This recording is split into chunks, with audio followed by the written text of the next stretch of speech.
Is it inappropriate for me to say that I kind of just want to bash my head into a concrete wall until it looks like a smushed watermelon right now? Basically, if you missed last night's video, well, you didn't miss much because it was going to be another chill Nebula camo grinding session as we do on like a daily basis now, but for some reason, Black Ops 6 on PC was just like, hey man, no, you're not allowed to play the game, and it just wouldn't sync my data with the cloud, so I had to go through, do all sorts of different troubleshooting until finally this morning, I had the bright idea of like, hey, why don't I just sign out and sign back in again? You know, it's sort of like the classic, oh, did you try to turn it off and on again? Except, you know, sign in and out again, and, yeah, it worked. I just don't understand, like, why is it so finicky? Like, I own the game, just let me play the game. Why did I need to sign out? I don't get it. This is why I always buy games physically, because, you know, even when there's, like, weird issues like this going on, at least you can, like, pop the game into play. Now, obviously, with it being Call of Duty and most of your progress being tied to a certain account, and then with this being on PC, you know, it's just a bit of a different ball game there, but just, you know, generally speaking, because, I mean, anything can go wrong, and, you know, at the very least, even if I would have to use a different account per se, at least I could still actually play the game if I had it physically. But when it comes to this digital world, well, it can be taken away from you with a snap of a finger. Anyway, boomer ramblings aside, we're almost done with the Nebula grind. So, assault rifles, in terms when I say done, I just mean in terms of Mystic Gold. Obviously, I still have to go through and get Opal Camo on a few of these weapons. I'm actually almost done with the Opal grind as well, but we'll just go through, and in terms of Mystic Gold, I'll just say done if they're done. So, ARs, done. SMGs, done. Shotguns, done. LMGs, done. Marksman rifles, DM10 is done. Still gotta do these two. Sniper rifles, done. Pistols, still gotta do the Grakova and the Shredder 22, but I've already made progress on those. Launchers, almost done with the Sigma 2B, have to do the HE1 yet, that'll be pretty easy. Specials, obviously we didn't unlock that yet. Over here with the melees, almost done because I'm like halfway done with the bat, and then I'm like a quarter of the way done with the knife. So really, we don't have that much more to do. In total, we have like 3 marksman rifles, 2 pistols, a launcher, and the 2 melees. The melees will be easy, the launcher will be stupidly easy, the pistols, the Grakova will be easy, the Shredder's gonna hurt my finger, the Sarkov's gonna hurt my finger, but the SWAT and the AEK are gonna be really easy. For all intents and purposes, today's video is gonna be pretty lame because there is one thing just holding me back right now, man. Look, there is this one weapon here, the PU-21. As you can see, I need one more special elimination, and in terms of min-maxing my time, and like there's no other way I could do this besides launch up another game, get to round 11, kill one Mangler, and then exfil. So that's what I'm gonna have to do, because there's like so many other weapons that I'm gonna have to work on that it's like the only other way I could get this weapon and feasibly have it work out is if like I would get lucky and get it from the mystery box, but that's obviously like a I'd say 1 in 33 chance, but actually now since there's like DLC weapons in the game, that'd be like a 1 in 35 chance. So as always, sit back, relax, and get cozy. We're running around some camos. I will say, it feels nice to just be able to play the game, even though I was like really annoyed sitting here troubleshooting, and the amount of time that I had to spend troubleshooting this morning literally ate into my recording time. You know, at least it's figured out, at least I can play the game again, and at least if the problem does happen again in the future, I think I'll know how to fix it, unless next time that fix doesn't work, in which case, yeah, I'll be pretty upset. But no more of that. It is December. It is time for the jolly, festive holiday vibes. It is time to be happy for the next month, even when everything is not okay. That's my thing with the holidays, right? Like any other time of the year, you know, I'm always one of those guys where it's like, hey man, even if something's really bothering me, like, yeah, you know, I'm not gonna let that ruin my entire day. You know what it is? You just kind of roll with the punches, wait until your mind's in a better place, and cope with things as you can, as you go. When it comes to the holidays, I feel like everybody is just going through at least something at this point, whether it's like bad memories from certain things in the past related to holidays, or just the stresses of it being the holidays in general, because, I mean, it's quite expensive around the holidays, having a Christmas shop for everybody, or just the stress of seeing family or one thing or another. So, you know, when it comes to the holidays, I feel like there's no point in being one of those pick-me people where you're like, oh man, I'm so depressed because it's the holidays right now. Like, you know, I'm not making fun of anybody that does that stuff, because I mean, you know, I've even said it before, like, yeah, the holidays kind of tend to trigger my depression and anxiety quite a bit, but it's one of those things where it's like, hey, I feel like we're all feeling it to some extent, so instead of focusing on the negatives, this is a time of the year where everybody should just be happy and loving, whether it's loving towards your family or just loving towards friends online, or in my case, since I don't have friends or family IRL, just sharing that love with you guys, my family, my community. I was thinking about wearing a Santa hat for the entirety of December, just, you know, just to really keep the festive vibes going, but I think I'll save it for Christmas. That's been the tradition or for like every other single year of the channel. Well, not every single other year. 2021 I didn't do it, and I don't think I did in 2020 either, but since 2022, Christmas Day, I always like to throw a little Santa hat on just to switch it up, getting more festive with it. One of these years, and I know that I'm like totally ruining the surprise right now, but I want to get, you know, obviously that my channel logo, it's Buff Asian Boy, which for those that are newer to the channel, oh no, I did not just go down on round 5. For those that are newer to the channel and don't know what the channel's logo is exactly, the character there with the red hair,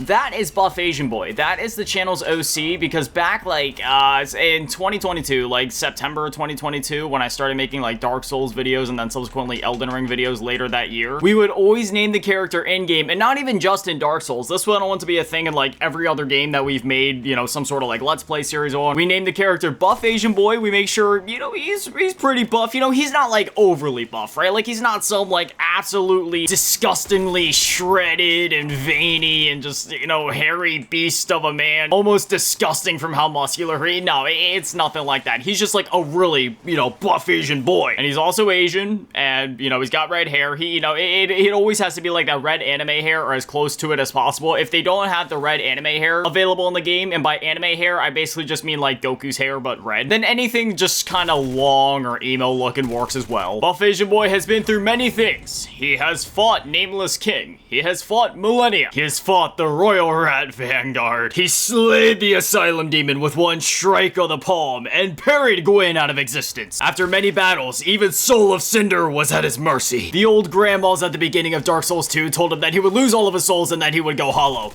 But even then, he still made it through to the end. I mean, just barely, dog. That game really tested my patience on a couple points. Looking back on it now, retrospectively, I really do enjoy Dark Souls 2, and after going back and playing both Scholar of the First Sin as well as the vanilla version of the game, you know, I do have a fondness for it now, but man, playing it for the first time, I did have a lot of rage moments, I'm not gonna lie. I remember back even when I was making my Elden Ring series, I had a few points where I got like overly pessimistic and negative for no reason. I mean, it wasn't necessarily for no reason. It was just one of those things where I was making a lot of content on the game, and it was attracting a certain type of people into my community, if you kind of get what I mean. You know what, you know how there's like certain games and communities and such where it's like there's like that one archetype, that one type of person that you just find like so commonly in a certain community. Unfortunately, with me being a content creator, I met a lot of like positive folks from that Souls community, but I also met some of like the most toxic people I've ever encountered online, and it got to a point of where I'm not even just talking about like the standard type of toxicity with like the community like you would find in literally any community ever. I'm talking, I ended up attracting some weirdos into my community, like stalkers, and it got kind of creepy. I almost had to get the cops involved. To this day, I still have the cops on quick dial, I'm not gonna lie, just because I don't know if that people or those people would ever try to do anything, but yeah, it was like a really weird type of people, so it kind of scared me out of that community. I'm not gonna lie. There was also just like a bunch of toxic elitists that I kept running into, like the, oh yeah, you need to fight the boss with no summon or it doesn't count. Oh, you use Great Sword, that's not good enough. Oh, you use Bleed Build, that's not hard enough. I just can't stand those elitists in the Souls community where it's like, oh, you use a certain build, disqualified. You use summons, disqualified. It's like if you don't use like only one type of build with no summons, and if you aren't like butt naked with no armor, then your accomplishment doesn't count.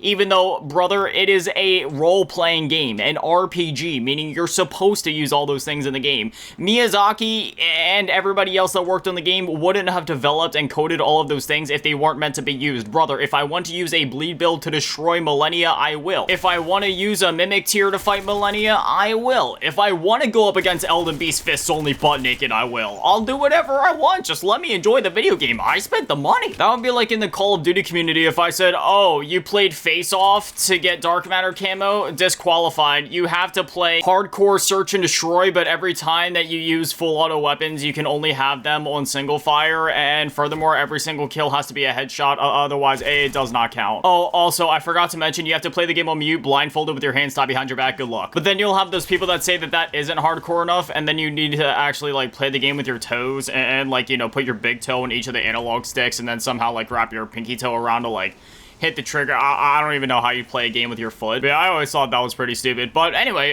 going back on track, yeah, that's where Buff Asian Boy comes from, by the way, just from, you know, between the Souls games and just other games we played on the channel. But I was thinking of making, like, a Santa hat or just something similar to that, and then putting the logo on it, like, right on the front, or, like, making it Buff Asian Boy themed. Again, I'm not exactly sure how I would do that. I just thought it'd be kind of a cool idea. And this blueprint looks pretty gnarly with the Scourge right there. You know, it sort of have, like, the purple thing from the blueprint, and then with Dark Matter. Like, that looks so good. Yes, I got the Strider. I mean, I do need critical kills on this thing, but oh my goodness, bro. It is a rare tier weapon. I know, like, yeah, I could possibly have Pack-a-Punch on this thing, but wow, headshot damage on pistols before you Pack-a-Punch is just abysmal. Oh, Jingle Bell. Oh, GPR. It's a shame I already have this weapon done. I really hope they bring back that Jingle Hell. Is that what it was called? Jingle Hell, I think, from Cold War? Well, this is going to be a very slow and tedious process, but I'm going to finish off this round with the Strider just so that I can start making progress with this thing. Dude, I've only gotten like 20 critical kills with this thing so far, and my finger already feels like it's going to explode. I don't know how I'm going to do 2,000. All right, baby, it's round 11. Show me the Manglers. Come on, Manglers, round 11.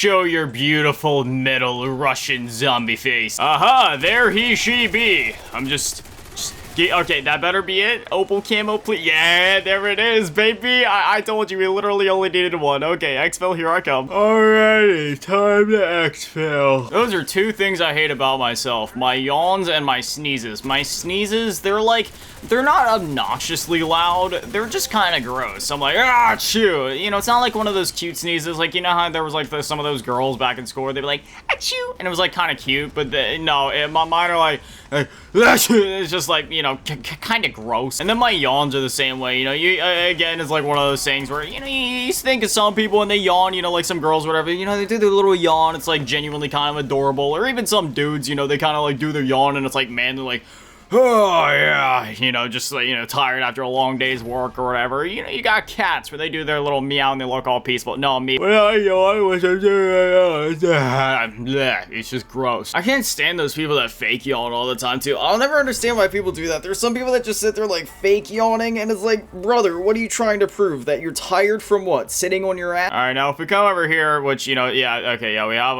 Opal camo here, so that means that I'm officially done with all of the ARs, SMGs, LMGs, no, I did not finish the ASG yet, so yeah, I'm done with the ARs, SMGs, LMGs. A few of the snipers, I just needed to do the LW3A1 Frost line yet, but I already did the SVD and the LR 7.62. I'm kind of blanking on what else I got Opal on, but yeah, we got it done on a number of weapons so far. Actually, if I just go into a weapon that I already completed it on, it'll tell me. I don't know why I'm trying to mental math. Yeah, 18 out of 33, which means 15 to go, which really, it's actually really easy to get these done. I found yesterday, if you go into Liberty Falls and you just play a game until like, you know, round 40, you do the water valve strategy that we've always done for like the first 25 to 30 rounds. You'll get through those rounds in about like 40 minutes tops. And then from there, like between round 30 to 40, if you have a weapon in your back pocket from like the start of the game or at least close to it, if you're able to get your hands on one, you can easily knock out 2 to 3 weapons by the time that you hit 40 in terms of special eliminations. Like genuinely, there's going to be at least like 60 Manglers that spawn in that time.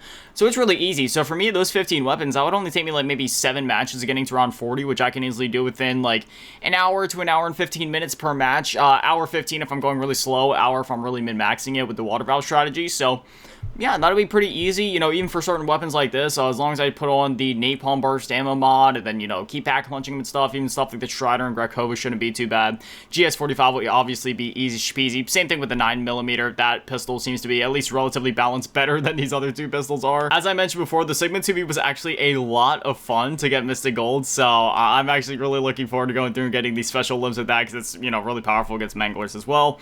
The HE1, I used it for a bit, and unfortunately, it's not as fun as the Sigma, just due to the fact that when you pack punch the Sigma, it has 3 rockets per magazine, if you want to call it that, I guess. Whereas the HE1, it only has 1. So, like, it's still good, but yeah, would have been cool if it could have been like the RPG back in Black Ops 2 where you pack punch, you get like 8 rockets per thing. Like, that was absolutely insane. But yeah, you know, then again, marksman rifles, that'd be pretty easy except for the Sarkov. My poor finger. But otherwise, yeah, that's that. I'm probably not gonna have all of the weapons Mystic Gold by tomorrow's video. Yeah, I probably wouldn't count on that, but the one after that. So probably by Wednesday, we'll be working on clearing out the rest of the Opal camos, and then heck, by Thursday, by the time that the new map drops, I mean, we might be getting close to Nebula Camo. I don't know if we'll necessarily have it by then, but we'll be getting close. So definitely by this weekend, we'll be all good with the Nebula Camo Grind, and we can move on to the Abyss Camo Grind. Actually, before that, the new map will be dropping, so I'll obviously have to go through, do the Easter egg at least, like, 20 times. We'll make a video on that as well. And then I'll have to do my usual thing where I try to go for a high round, like round 100 or something like that. And then after that, then we'll be on to the Abyss Camo Grind. But anyway, as always, massive shout out to all the Patrons and channel members. Thank you to all you in the low ball tier, and an even bigger shout out to the big ball tier, and asking and Dynamite, and the big shout out to all the G tier, Run Events, and Let's Cheese Girl. Thank you guys so much, guys, for literal legends. I love you. Have an amazing day, stay beautiful. I love you all. Peace.